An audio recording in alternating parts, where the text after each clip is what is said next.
What's up, everyone? Welcome back to another episode of Ruckus Wrap It Up Sports Edition, like it is every week. I'm Josh, along with Sol. Sol, how we doing? Doing good.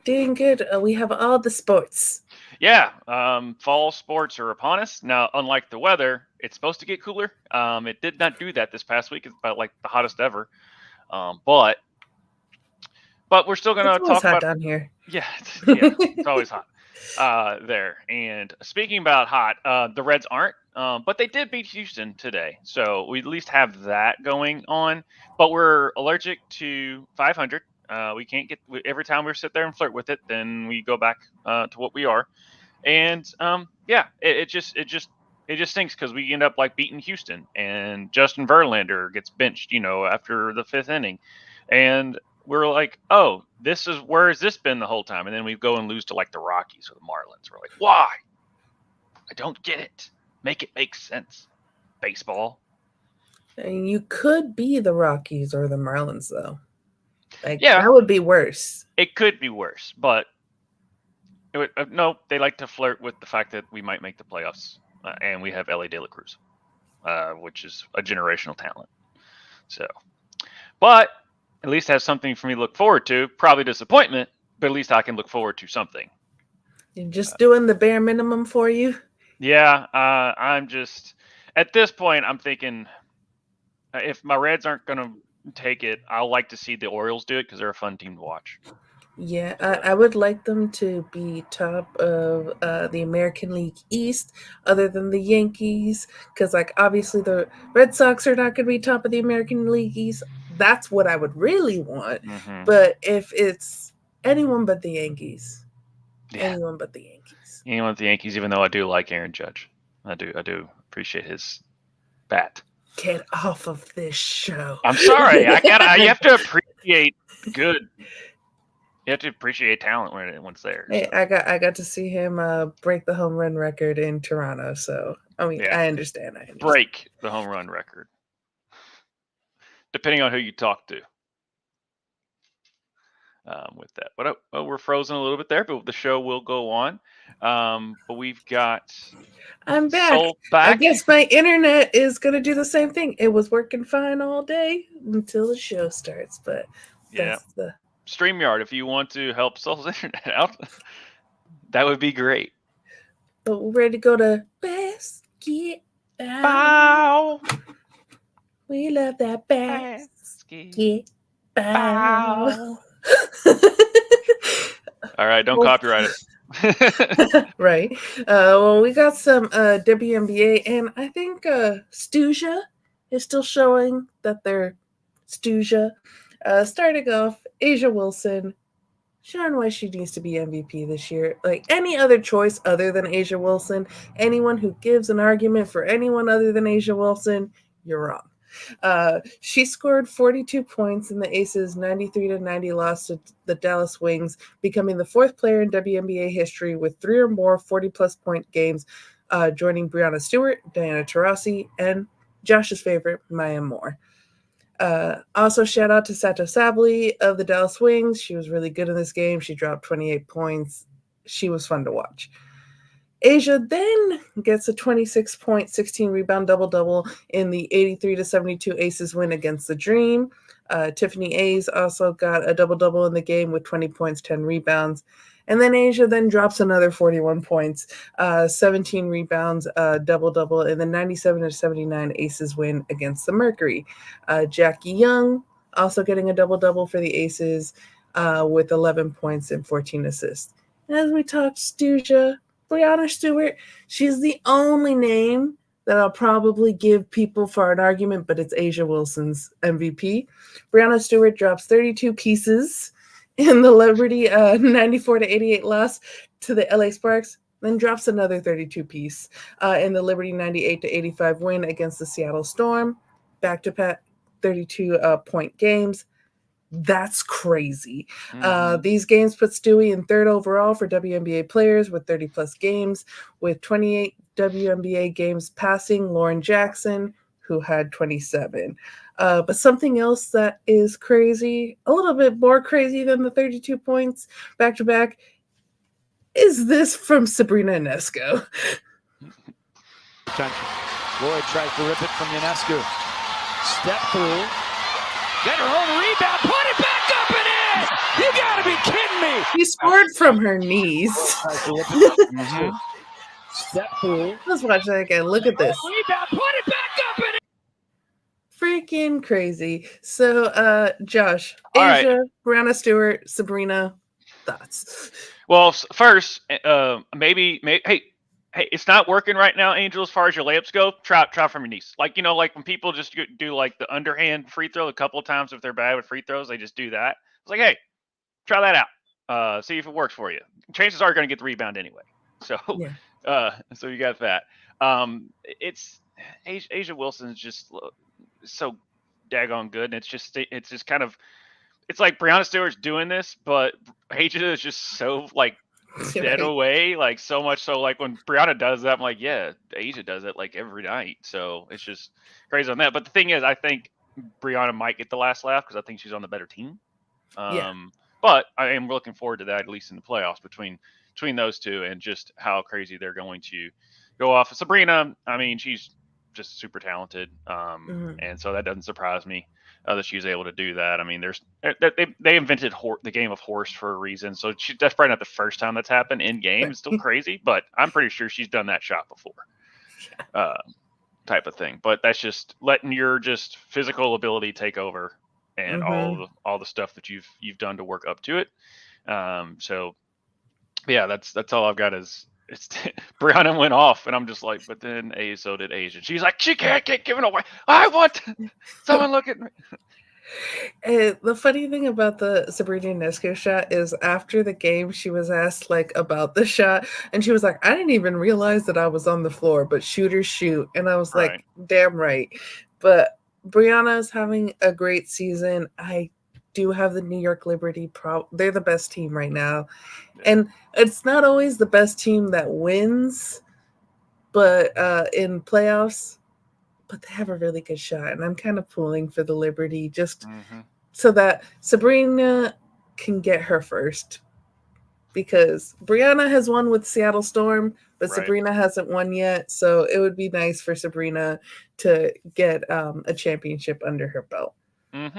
But going on to some more WNBA news, Tina Charles records her first ever triple-double with 19 points, 17 rebounds, and 10 assists in the Atlanta Dream 85-81 loss to the Seattle Storm.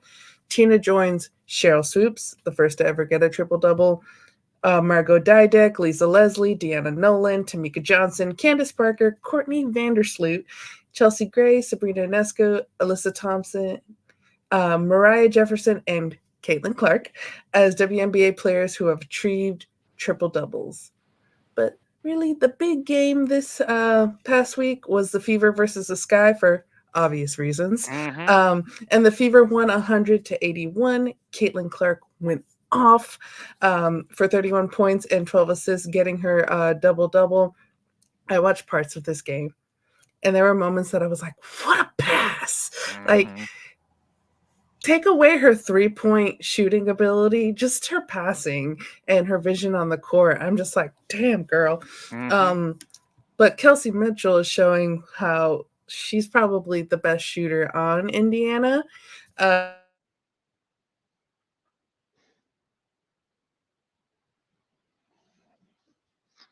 lost you there again. Oh, no. What was the last thing I said? You were just talking about, I think you were on the Kelsey Mitchell. Yeah. She's kind of showing, everyone's talking about CC and her shooting ability, but I really think people need to focus more on Kelsey Mitchell because she's just showing that she's been lights out these past few games. She got 23 points in this game and has the most consecutive 20-plus point games in Indiana franchise history with 6. Angel Reese, surprise, surprise, got a double-double, 10 points, 11 rebounds. And Michaela Onyenwere had 20 points for Chicago.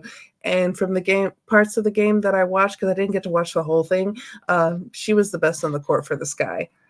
But the Fever then go on to get another 100-point game, beating Dallas Wings 193.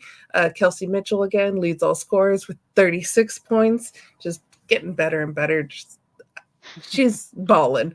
Our girl Enrique was just behind her with 34 points. Caitlin Clark got a 28-point, 12-assist double-double, and Sato Sabali got 25 points.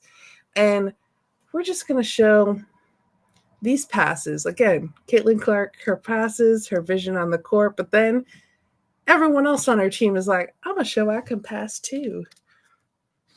I can get to the right spot. It's out right here. Eyes are up. Eyes are up. I see you. And you behind the back. Look at that. Now, this is a lefty using that left hand. And, yeah, that's just so smooth. Heck of a skit. Let's watch it again. Smooth. Eyes are up. I see you.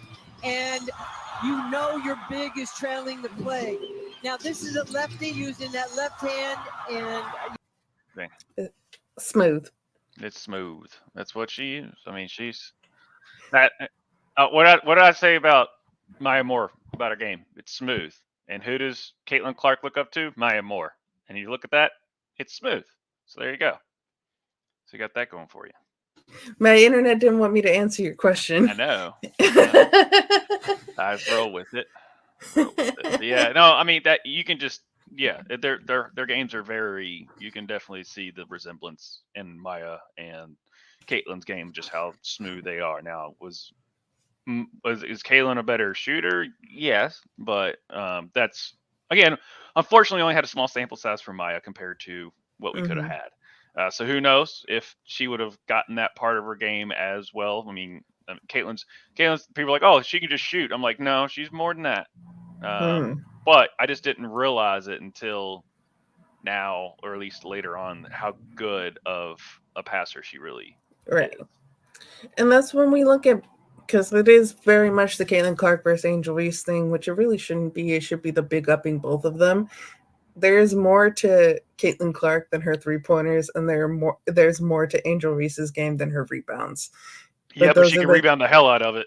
She can rebound the hell out of it. And we will get to that with Leslie. Some all-time stats, some movers and shakers here.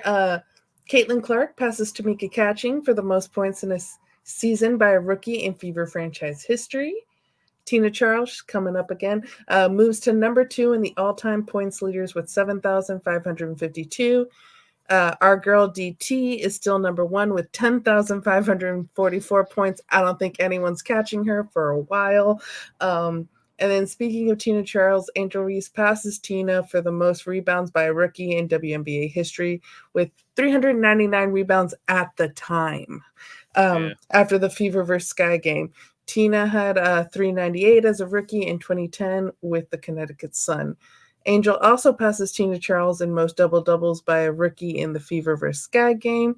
Then Angel went on to have her 24th double-double of the season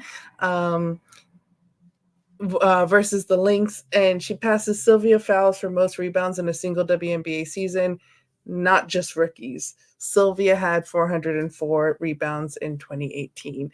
So just about these movers and shakers, these stats, man. I can't wait to see what Paige and Juju do next year as far as these records are concerned.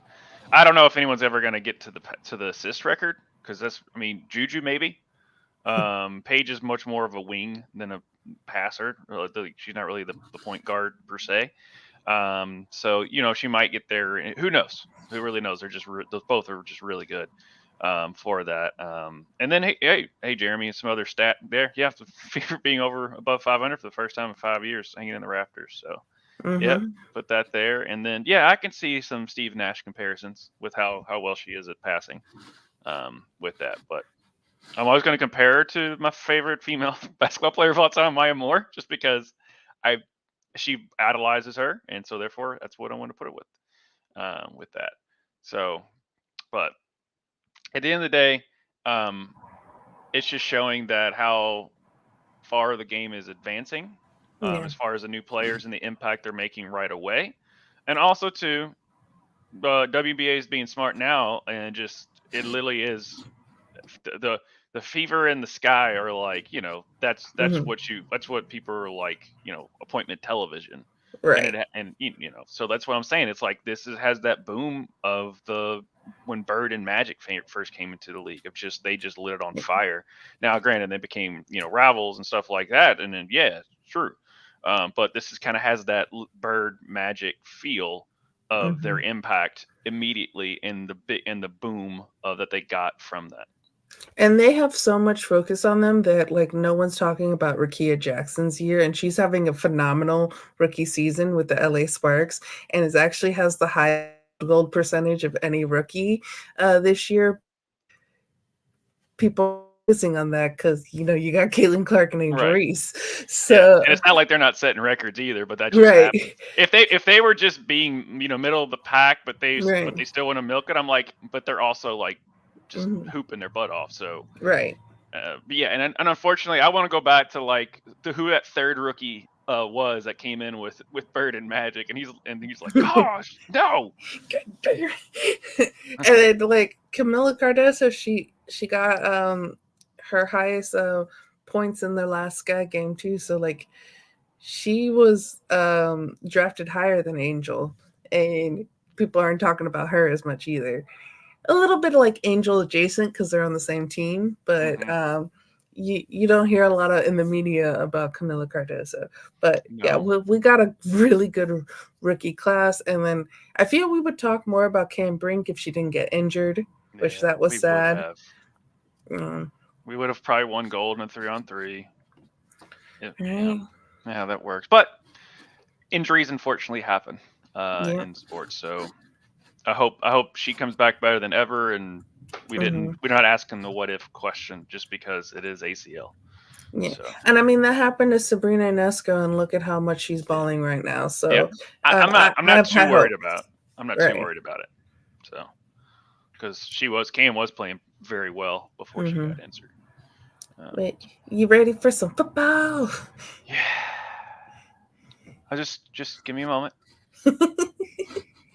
Yeah, you hear that? It's football. It's the foot to leather, the banging of helmets and shoulder pads against each other, the cursing that they won't air on TV because it's supposed to be PG product, even though it's kind of a violent thing. But it's football. And we had football over the weekend, college football that is. And then Thursday, we get the NFL. But a couple of nuggets here for the NFL preseason. The long, crazy journey that was Brandon Ayuk's offseason has finally come to an end, we think, with San Francisco giving Brandon Ayuk, the wide receiver, a 4-year, $120 million extension, 76 of it guaranteed. Now, the reason I'm bringing up the guarantee number, because a lot of times of that, they want to put as much as they can in the guarantee. For one, it's great for the player, but two, of salary cap reasons. So they can make sure that they don't, of that money that, some of that might be incentive based as well, but it doesn't hit their salary cap. But San Francisco's still in kind of a situation because you just paid Debo, you just paid, and you just paid Christian McCaffrey, and then they gave him like a small extension compared to what it was, and then you also have Trent Williams, arguably the best lineman in the league, and they're still waiting to pay him. Brock Purdy, so they're going to start taking some salary cap hits, and we'll see how they figure it out from there. Out the monies. Yeah. Yep. And good segue, Jeremy, because I was getting ready to get into that. But yes, first round rookie Ricky Purcell was released from the hospital after suffering a gunshot wound and attempted robbery. He was actually shot in the chest.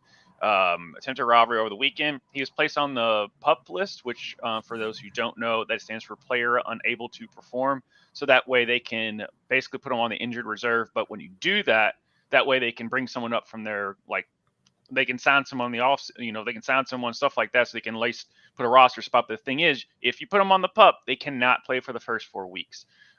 So it just stinks because he was having they were saying he was having a decent camp, and then glass half full, he can still play football. He can, and he's still here. So he's alive. Yeah. But yeah, I haven't really looked too much in the details, but I think I saw that where it was just over a Rolex watch. But we just don't need to get into that, but I'm just glad he's okay. And hopefully he can have a solid career. It's not the first rookie to survive a gunshot wound and then come back and playing because it's Brian Robinson Jr. At Washington Commanders. Had the same thing kind of happen to him. He ended up playing that season, and he's doing fairly well right now. So we're good there. The Ravens kind of restructured Roquan Smith, the linebackers deal, just to kind of make some salary cap room and stuff like that. You see that a lot in the offseason of restructuring, mainly a veteran player who, they probably, by restructuring it, they're just freeing up cap while also they're not taking a pay cut per se. They're just restructuring to make sure that they have the salary cap where they need it. Moving on to college football, WKU, our alma mater, played Alabama, and they got bammed pretty bad, 63-0 against them. Another couple of nuggets. Miami destroys Florida Gators, 41-14.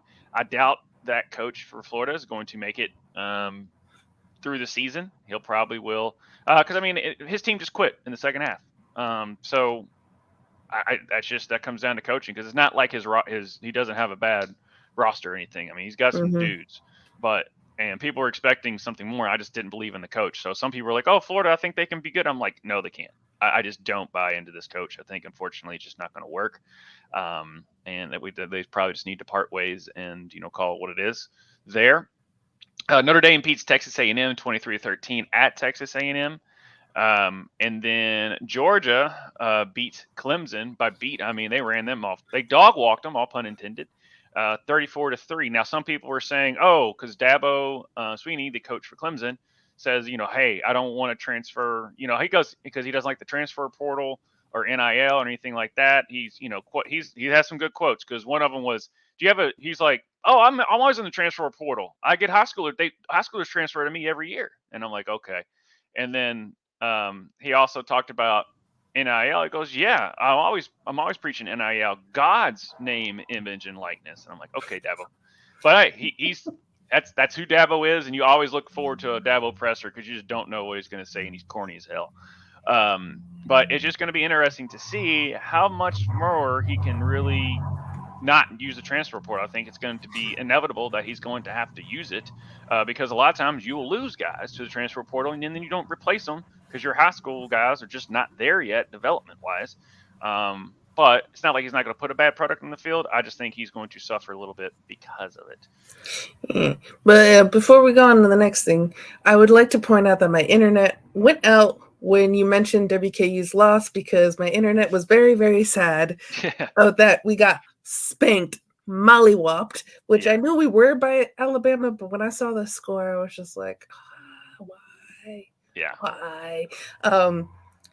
The funny thing about the Notre Dame Texas A&M is Ted Cruz has become the Drake of, anytime Drake puts on a shirt of a team, that team loses. Well, anytime Ted Cruz shows up to a game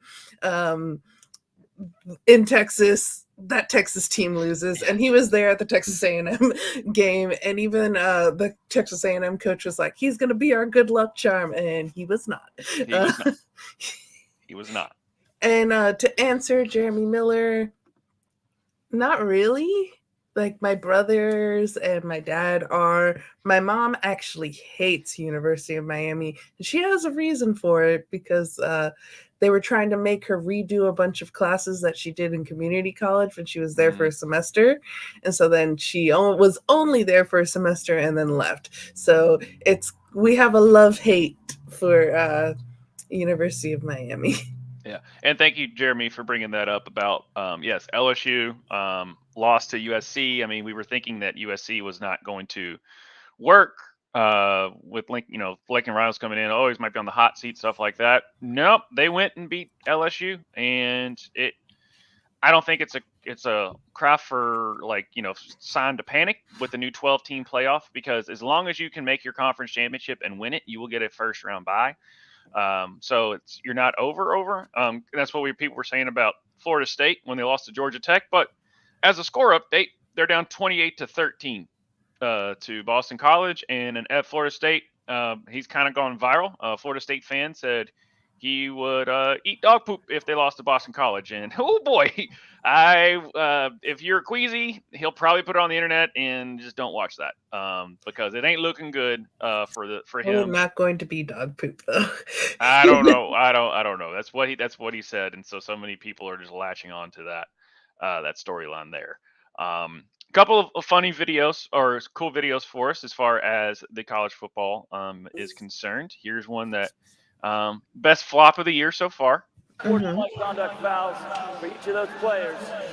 It is second. I love the commitment by his teammate though here. Yeah.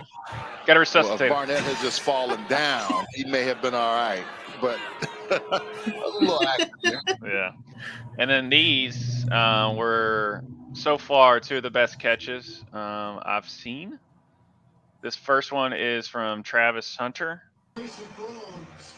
I mean, him just reaching through, that's just incredible.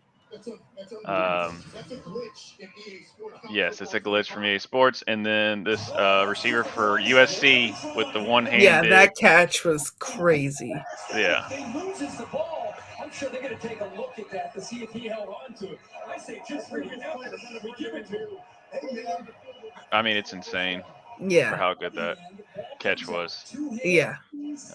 Hold on to that ball. That's a catch. Yeah, so that was just insane there. But yeah, Travis Hunter for Colorado is probably the best all-around player. He plays like 113 snaps a game because he plays defense and offense.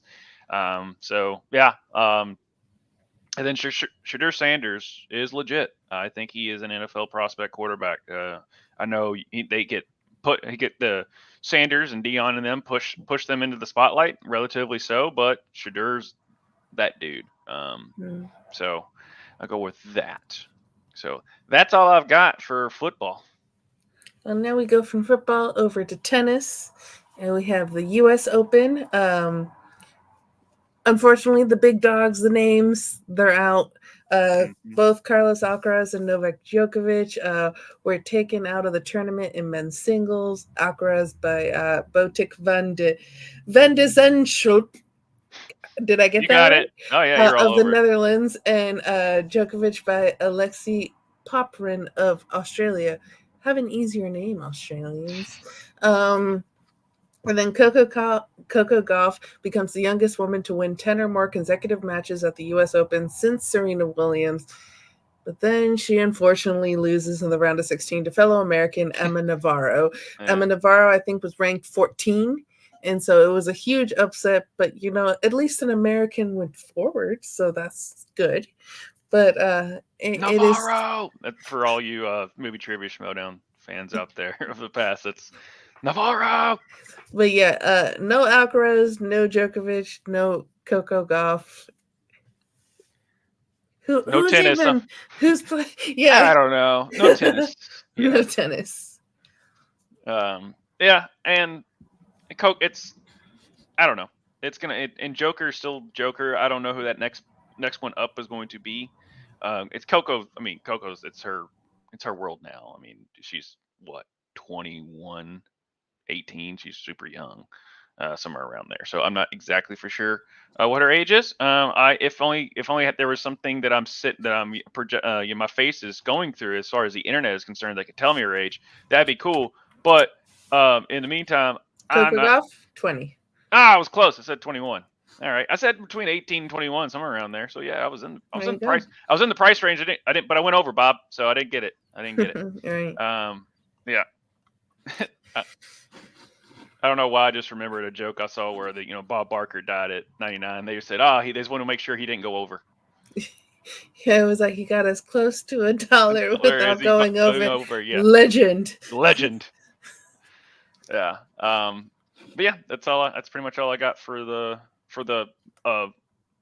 younger version of pickleball. You mean the older version?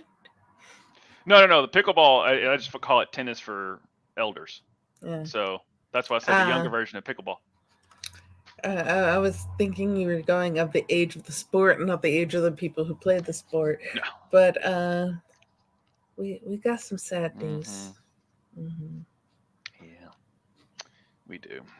NHL star Johnny Gardeau, I'm hoping I pronounced that right, and his brother Matthew were killed in a crash over the weekend.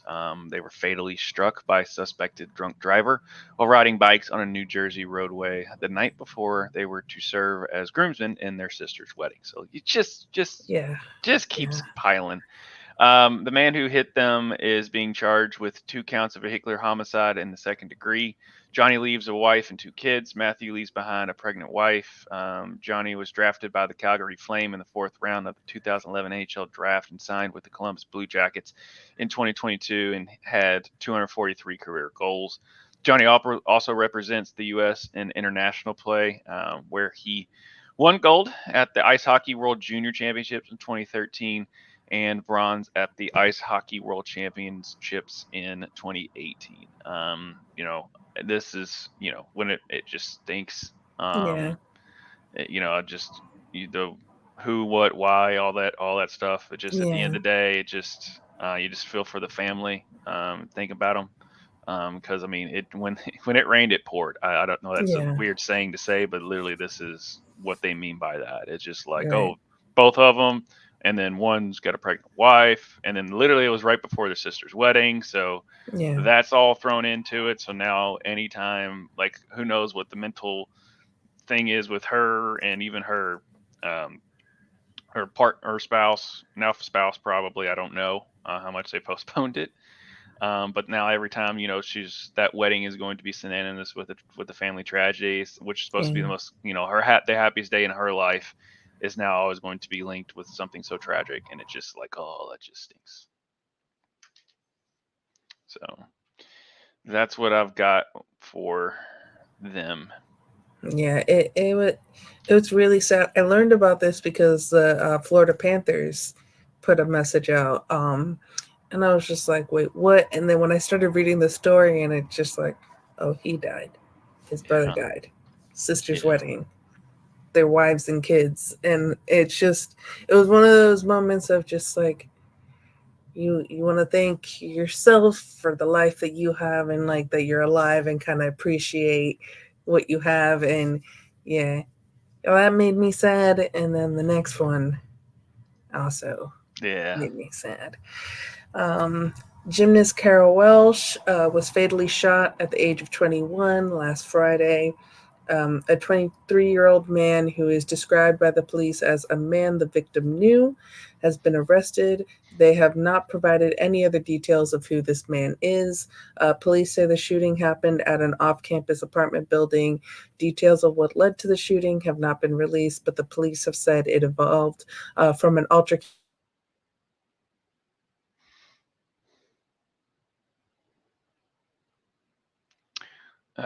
Altercation. I gotta get this here. When Oh, no.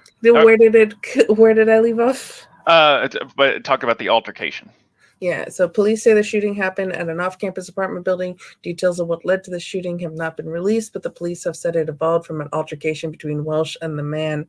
Police have asked the Walworth County District Attorney's Office to consider a charge of first-degree intentional homicide, endangering safety by the use of a dangerous weapon, and disorderly conduct while armed. Kara Welsh was a student of the University of Wisconsin Whitewater and a national gymnast champion on the vault. USA Gymnastics posted this photo here and put out a statement saying, "We offer our deepest condolences to Kara's family, friends, and teammates at UW Whitewater Gymnastics." So this is another sad one. Yeah. And this is just, who knows what the relationship was with them, because they said that they knew she knew the person. Mm-hmm. So who knows if it has anything linked to domestic violence or anything like that, and we don't want to, we can only speculate and not Yeah. with it until they, other details are released. But yeah, this just stinks. All together. But hey, we try. It wouldn't be the right thing to do if we didn't talk about it and didn't at least Right. bring them up and show the And impact. honor their memory. Yep. So we wouldn't, it's the tough parts of life that have to do, but it wouldn't be right if we didn't at least honor them and talk about them. Well, on to happier stuff. You want to talk Paralympics? Sure. Shout out to the Brazilian sprinter who wore like those cool, like old school Oakleys. I don't know if you saw that. That was pretty cool that he wore those. But medals and achievements. Gia Pergolini, I think I nailed that, goes back to back and wins Team USA's first gold medal at the Paralympics in the women's 100-meter backstroke, just short of the world record. Just short of it. Her time was like a minute 4.93 seconds, and the world record's like a minute 4.64. So like literally, like she was right there. Right there. Olivia Chambers wins gold. So Corbin Best. Sorry, I'm skipping ahead. Corbin Best got silver in the men's 100-meter. Tied 47th, making it the first Team USA medal in this category ever.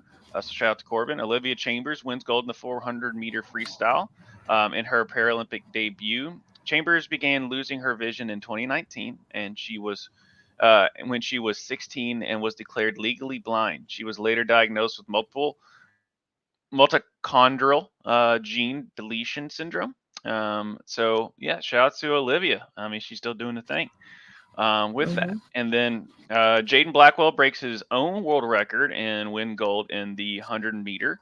Jaden Blackwell was born with cerebral palsy, and Ryan Medrano got the silver in the race. So Team USA went 1 and 2. So shout out to Jaden and Ryan on that. Mallory Wegman, goes back to back and wins gold in the women's 200-meter IM, and which IM stands for individual medley, which means that they do all 4 strokes. For those who don't know what IM stands for and what it is, as far as the event, Julia Gaffney got the bronze. Wegman began T10 and 10 complete paraplegic after an epidural injection to treat post shingles back in 2008. Did I get that right? I'm gonna repeat it. Okay, because I kind of butchered that. Yeah, Wegman became a T10-10 complete paraplegic after an epidural injection to treat post shingles back pain in 2008. So I was trying to find some of the backstories for some of these athletes. I was able to find some of them, not all of them, but some of these athletes were born the way that they are, and others were due to tragedies here and there. But look at them. They're still winning gold and being awesome. So shout out to them. Yeah. Daniel Romanchuk wins gold in the 100-meter men's 500,000 meter. Did I get that? Okay. And then Romanchuk was born with spinal bifida. I can never get that. Bifida. I can never get that right. Ever.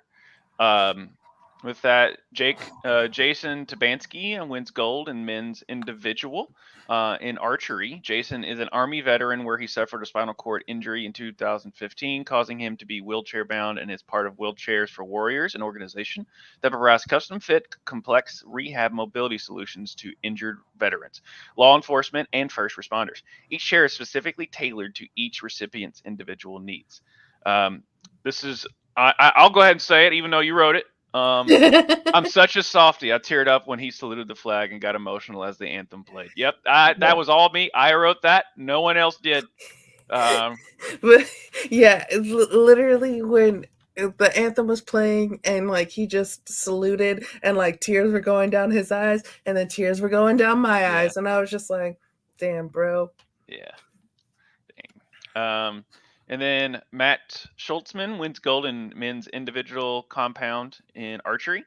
He shoots the bow and arrow with his foot. Stuntsman was born without arms and holds the record for the longest accurate shot in the sport. He is also the first armless archer to win gold. So that's right. Suck it, Robin Hood. You don't need your hands. You can just do your feets. So that's really cool there. Roderick Townsend went back to back and won gold again in the high jump. Haley Dans wins gold in the women's para-triathlon. She had gotten the silver in the last 2 Paralympics. So there you go, Haley. Way to stick with it. Hard work pays off. Chris Hammer wins gold in the men's para-triathlon. He was born without a left hand. Grace Norman wins gold in the women's para triathlon. You need Olympic Committee. I know what these words stand for, but could you make them shorter? Now, but back to Grace. She wins gold in the women's para triathlon. She won gold in Rio and silver in Tokyo. Morgan Stickney won gold in the women's 400-meter freestyle, while also breaking the Paralympic record. Stickney started off as an able-bodied swimmer and was ranked top 20 nationally for the 1500 meter at the age of 15. She then broke the bones in her left foot that would ultimately lead to its amputation. If you haven't watched this race, you should go and do it because she does her best Katie Ledecky impression by being so far ahead of everyone else. And yes, this is the thing is like Stickney, I'm glad she's able to compete because, all those 20 records that Ledecky has for the 1500, I'd like to have seen if Stickney would have been there with that. And I was reading about her. Her dream was to be an Olympic athlete. She looked up to Katie Ledecky, and all of this. And then unfortunately she had the tragedy with her foot. And then the fact that she's still able to compete and is just so much better than the field. Right. In the Paralympics, that makes me happy that she's still able to compete and do what she loves. Yeah. And then Ezra, I always said French. Fretch has a come from behind victory and wins gold in the 100 meter. Fretch was born without most of his left leg and missing fingers on his left hand. So shout out to Fretch. Congratulations to all the winners. Yay. I like gold. And suck it to the rest of the world. USA, woo, America. But yes, if you get a chance, go watch that Brazilian. He kind of went a little viral of wearing those crazy over the head Oakleys. That was cool back in 2002. By cool, I mean it wasn't, but people did it anyway. And that's just seeing people enjoy themselves and take all in the Olympics of why the Olympics exist and why we like it. And the fact that they're able to do some of these feats, like you're able to shoot a bow and arrow without any hands, like that's kind of badass. That is kind of badass. I mean, the only one I know of is that one girl that like can do a handstand and like take her feet over. She was a viral person. Yeah, I've seen that one. And she can shoot it with her like her feet like that. And then this guy's like, hold my beer, I'm gonna show you what's up. With that. Now, a couple other things. Yeah, the two things that I've been watching in. You lost it again. We're gonna get it back. And that's all she wrote. But yeah. Did I go away again? Because you went away again. You were getting ready to make an amazing point about you watching these wheelchair. I've been watching wheelchair rugby and wheelchair basketball because these athletes, like being able to compete in a wheelchair and still like bounce the basketball and do all these amazing things is crazy. So I wanted to mention wheelchair rugby because these athletes are just as cutthroat, put their body on the line as rugby athletes without impairments. I wish we could show the video. I linked it down below. There was this one of the scores that Team USA got, like literally the guy ended up like upside down and like wheelchair up everything. So like they care just as much and want to like score just as much. And then they have their wheelchairs, which are like giant metal contraptions like on top of them. And they're like, I don't care. I'm a score. Yeah. So go watch that video. I put it down below. Also, I want to shout out here, Sarah Adam made history as the first woman to play on the U.S. wheelchair rugby team. So in the Paralympics, they don't separate it by gender. Men and women can play on the U.S. On the rugby teams, and this is the first time that we had a woman play for Team USA. So shout out Sarah Adam there. Nice. And then off to wheelchair basketball. We have over here, this is Steve saying, you get a triple-double while you're in a wheelchair. Like, the hell? But the men won their first game, 66-56, with Steve Serio getting the triple-double, 12 points, 11 rebounds, and 12 assists. The men then went on to beat the Netherlands 60-34, with one player on the Netherlands, Mendel op den Orth, getting... Oh, you nailed that. saying there. Damn it. you're hitting that name and then it would cut away. Yeah, Mendel Opden Orth got 26 points. So think about this. The Netherlands only scored 34 points, and he had 26 of them. So just imagine the rest of the team. Then the men won their third group stage game 76-69 against Australia. For the women won their first game 73-44, but lost to the Netherlands 69-56 with Mariska Beyer of the Netherlands dropping 34 points. So she scored as much points as the men did on their side. And then the women finished their last group stage game with a 62-52 win against Japan. So the men won all three games. The women lost one to the Netherlands, but won their other two. So I think they're going forward. I haven't checked exactly, but wheelchair basketball. Wheelchair basketball, man. Yeah. It's always enjoy watching it because it's just so different. But it's unique and different in a good way with that. So, and it's just, I love basketball. So, basketball. Now we're going to kick and scream. Segue. Let's see how my internet does because I know way more about this stuff than Josh does. So hopefully the internet gods. Come on. But we got some transfer news. August 30th, for those who don't know, was the transfer deadline day in the footy world. Next transfer window will be in January. And we got some Americans making moves. So first off here, we're going to start with the women. Bay Area native Abby Dahlkemper. She was San Diego Waves' first ever signing, but she was traded to Bay FC, so she's going home. She probably won't play for the U.S. women's national team anymore because we have other center backs in the mix, but she is a World Cup winner. I wanted to honor her for a little bit. She's a damn good player in her prime, and she still has a lot to give to the sport. And we'll talk about her a little bit later. So that's kind of why I wanted to shout her out here, because as a center back, she's doing some pretty cool things these last two games that she's played. But speaking of center backs, Celtic in the Scottish Premiership signs Austin Trust. Oh, I went the wrong way. Well, you were rolling. I didn't want to stop you. I was rolling. Celtic in the Scottish Premiership signs Austin Trusty on a 5-year deal from Sheffield United in the English Championship. Trusty joins fellow American and fellow center back Cameron Carter-Vickers.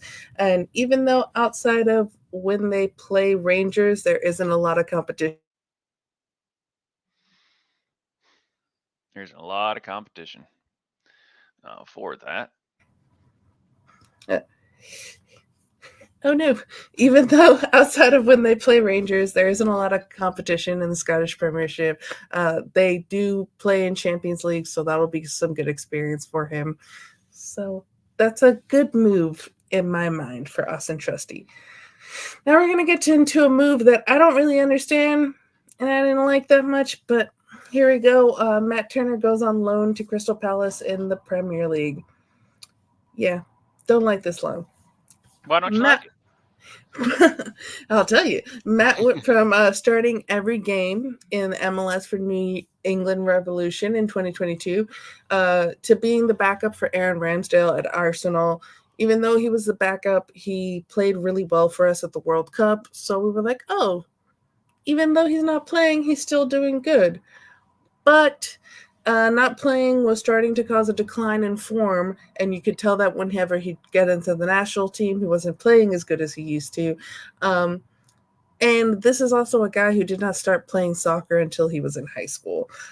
He was originally a baseball player and joined the soccer team to get fit for baseball, and then decided, I kind of love this sport. And now he's a professional player. So he has a really good story because most professional players have been playing since they were children, like small children. Beckham was signed by Man U when he was like 14 or something. So I think even younger. There is a video of him hitting several homers at batting practice with the St. Louis Cardinals when the USMNT had a camp there. So like he wasn't just like some random ass baseball player. He was actually like pretty good. Yeah. Then he made the move to Nottingham Forest and was the number 1 goalkeeper there until he had a run of bad games and was benched, which will happen to anyone. You don't play well, you get benched. Then Forest spent money on other goalkeepers, essentially making him the number 3. And now he's going to Palace to be the number 2 goalkeeper. So he's still not going to be playing. He's gonna be behind Dean Henderson. I like that he tested himself by going to Europe, and he could probably be the number 1 in another league in Europe, but unfortunately, he's not good enough for the Premier League, and that's okay. But like, he needs to be playing. We need our goalkeeper to be playing. The U.S. typically does not have bad goalkeepers, and right now our goalkeepers is like our weakest part, and that's very un-American. We like to use our hands. Right. But even then, just like, you think of all the other teams that the U.S. has fielded, we've always had very good goalkeepers that like have had respect by the international community. Tim Howard, yeah. I wouldn't mind. Well, once her internet gets back, we're gonna figure out what she doesn't mind. That's the good part. Damn it. It's the one position where it matters more that they're playing and less so on the competition. That's the goalkeeper, because you still got to stop shots, whether you're in the best league in the world, like the English Premier League, or if you are in the worst league in the world. I don't know what league that is. I'm not going to say anything and offend people. But he does join fellow American center back Chris Richards at Palace. So he has an American buddy there. But yeah, I don't really understand this transfer. Do you have any thoughts? I mean, as long as he gets to play, and I like that he's trying, and I mean, basically, especially he won't be playing. He's the backup. I'm aware, but I'm just saying I'd like him to be playing. So as far as if I can't talk. Anyway, but yeah, just for him going to Crystal Palace, it was. I was wanting him. I wish they would loan him somewhere where he would be the starter. Just like you said. But at the end of the day, if you can't block shots, you can't be in goal. And also communication with your teammates. They're big.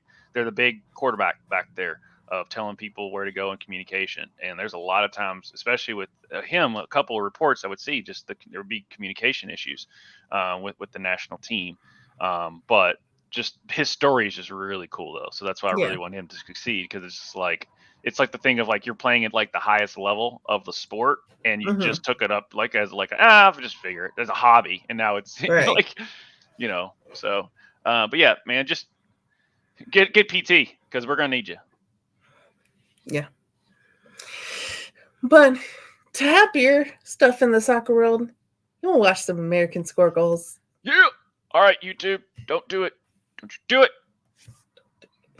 Just because it's Captain America doesn't mean you can't flag us. Well, no goals by Captain America this week. But starting off, we have Aiden Morris scores the second goal, which was later corrected to an own goal by Aaron Ramsey, but we'll still count it as Aiden's goal. We're counting it. In Middlesbrough's 2-0 over Cardiff City in the English Championship. Gilbert, play goes on. He rolls it back, and Morris now with the strike. Wait, that's his goal. That's his goal. And that will surely be enough, or do they? Well, Cardiff were asking about an initial offside in the build-up, but it looks now as if Morris wasn't sure to start with, but he's smiling now, and he's running away to the Middlesbrough supporters. Cardiff aren't happy. Middlesbrough, well, they won't care. They feel like. And there was a little bit of American-on-American crime there. The goalkeeper is Ethan Horvath, who is the U.S. number 2 goalkeeper. It does, and gotcha. Obviously, the big question mark was that they're not offside in this. Who was off? Build of it's the clearance on the left side. Deflects off. I guess. I will have to go back and see what you say in the times that my internet goes out. But that was the only goal that we had by a male athlete this week. They weren't really showing out for us. But we talked about her earlier. Abby Dahlkemper scores the first goal in BAFC's 3-1 win over the Portland Thorns. Dorian Bailey corner. Ball clipped along, fell toward Oshwala, comes high to Didasco. Melanson hangs it up over Bodie, backside Bailey. He lifted and hit that in. Oh, wow. She sniped that. That was going in. She literally was in the goal of the town.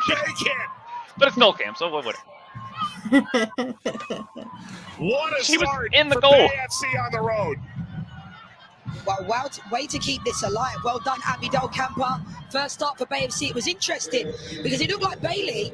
Actually, it looked like it was going in the initial play. That's what I'm saying. Look here. Now, Abby Dahlkemper, it's her goal all day long. She had to do it. I don't think it was curving enough. And puts it in on that far post. There you go. Now, this is 2 goals in 2 weeks for 2 different clubs as a defender. First off, just having 2 goals for 2 different clubs 2 weeks in a row is crazy. But then to do that as someone who's a defender, your job's not scoring goals. Your job is stopping people from scoring goals. Yeah. And you have had 2 goals 2 weeks in a row. So sometimes you got to do it all. Still doing it. And then Tushka's girl, which if Tushka was watching, he'd be like, yeah. Sophia Smith scores Portland's only goal in the match. So they took away BAFC's clean sheet. But here's Sophia. Hardly the only change Portland made during this window as well. Take a look at a couple of the players out. This trouble taken away by Smith. Smith puts it in. The goalkeeper tried to be cute. That was just dumb. Portland back. An early golden moment for the gold medalist. 2-1.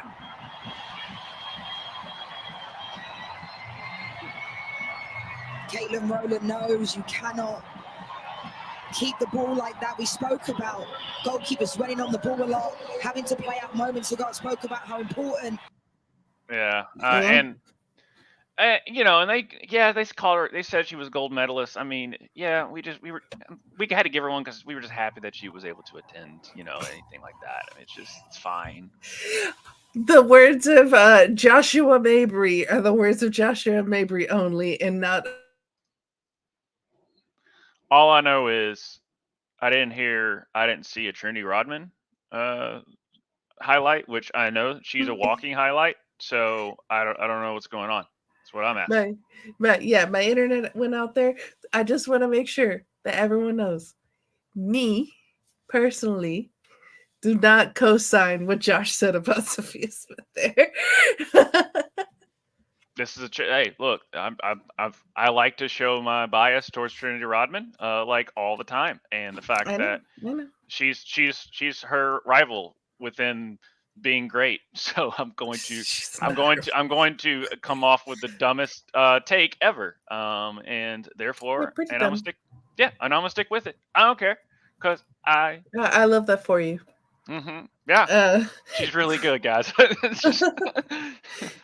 And then lastly, we got this last game to talk about. Alyssa Thompson scores the first goal in Angel City's 2-1 win against the Chicago Red Stars. So, let's watch. Edge of the area, Doherty, Howard, who measures the strike, and it's not too far away, and Thompson follows in. Alyssa Thompson suddenly finding herself in a rich vein of scoring 4. Now, she hasn't been called up to a lot. That's American on American. There too. That's Alyssa Nair. Yeah. That's the reason. I was like, man, that's a really good save. Oh, it's Alyssa Nair. That's why. Yeah. Angel City's so good, and when they can get in and stretch behind, you gotta find your man when that deflection comes off. A couple of chops, step overs, but then she wins the ball back. And look at the help that she has. Now there's an overhit load. You see 4v3 in this space. Doherty Howard is the open player, and with this shot that ends up being saved by Nair, is put in a really poor, doesn't parry it away well enough. It goes right to the feet of Thompson. So she got that there. Alyssa Thompson, she went to the World Cup with the U.S. She hasn't really been to a camp since, but I think she's gone to like as a training player, but not as a roster player.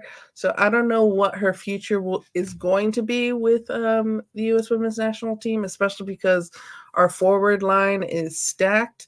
So far, we got the triple espresso, Sophia Smith, Trinity Rodman, Mallory Swanson, and then we put Crystal up there. She was left back. Now she's a forward again. You got Lynn Williams. You got all of these like amazing players. That's our best. The forward line is literally the best we have on the team. Like, and that's saying with like we have Naomi Girma as a defender who is arguably our best player, and like Alyssa Nair in goal. What? You said a name that wasn't Trinity Rodman followed by the best player. Like yes. Soul's comments does not reflect what I say. And the internet ran out. That was a really good joke. I was really hoping that would land. All right. Well, now, I know you made it was making a joke, and my internet was like, I disregard everything Josh says.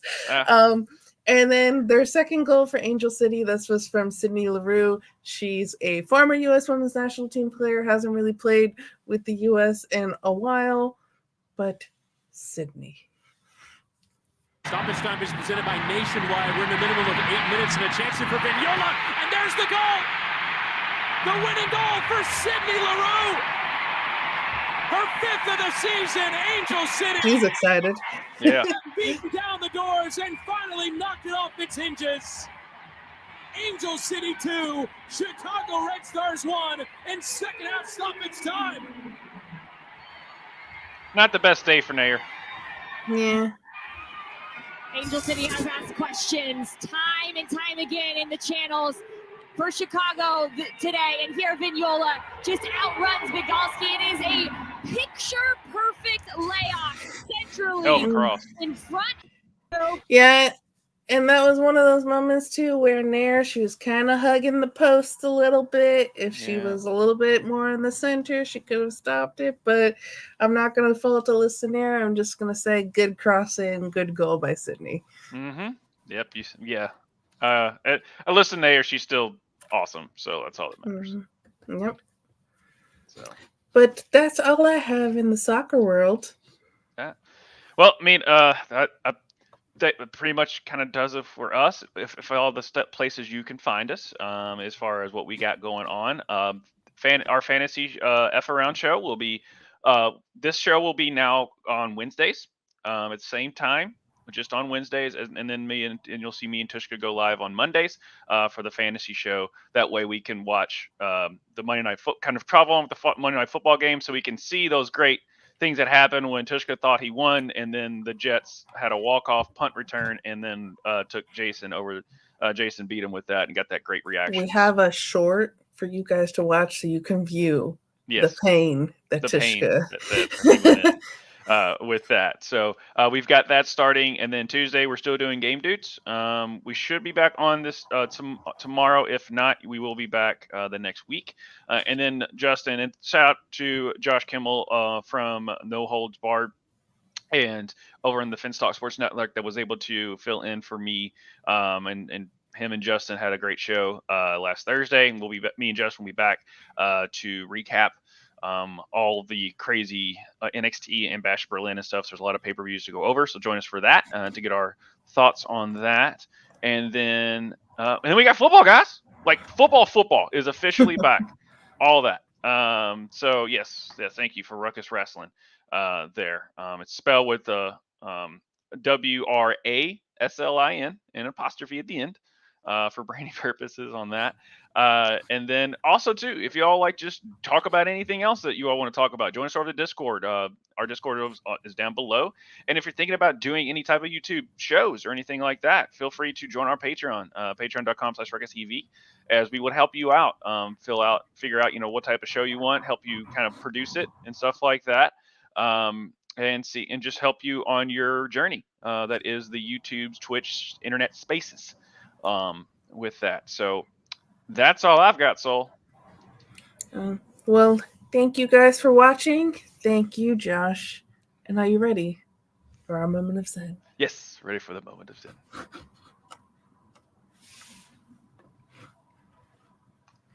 Best friends will sit in the living room for 7 hours. All yell out an NFL player, and somebody will yell out what college he went to. 7 hours, that's all we do. I'm like, Brady Quinn! And somebody's like, yes! That's all we do! That's it, dude! Ryan Leaf! Washington State. Let's go! Eric Decker! Let's go! Me and my best friends will sit in the living room for 7 hours. Goodbye, everyone. The sad part is my uncle and I did that over the weekend. Thanks, everyone. Bye. Bye.